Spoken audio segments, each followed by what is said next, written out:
Avec la crise sanitaire, ses répercussions économiques et sociales, nos jeunes éprouvent des difficultés toutes particulières dans leur insertion, notamment vers l'emploi.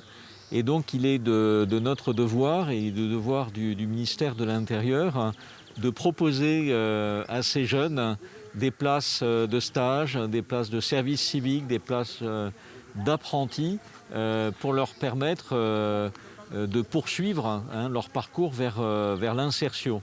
Cela représentera pour la Vendée 230 offres et de stages, de contrats d'apprentis ou de services civiques dans les services du ministère de l'Intérieur en Vendée sur 2021 et sur 2022. J'ai donc intégré le SDIS 85 dans le cadre d'un stage de 16 semaines. Le stage est très professionnalisant.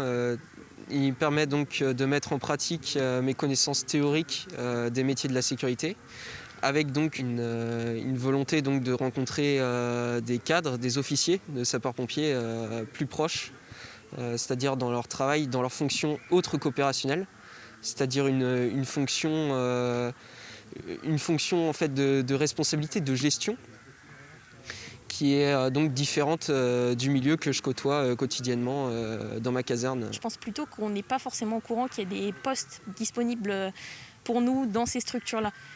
On ne recherche pas forcément, c'est pas ce qu'on recherche en priorité, mais plutôt parce qu'on n'a pas la conscience que ces stages sont possibles. Moi personnellement, j'aurais jamais pensé trouver des missions comme ça ici, et c'est encore plus valorisant de voir un autre secteur pas habituel.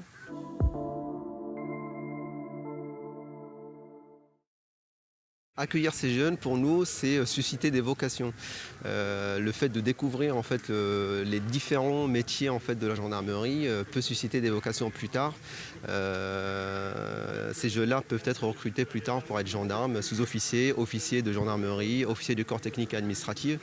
Pour la gendarmerie, ça représente en fait 3050 jeunes à recruter d'ici l'été 2022. On accueille des stagiaires de tout niveau, que ce soit des collégiens, des bacs pro, que ce soit des post-bac.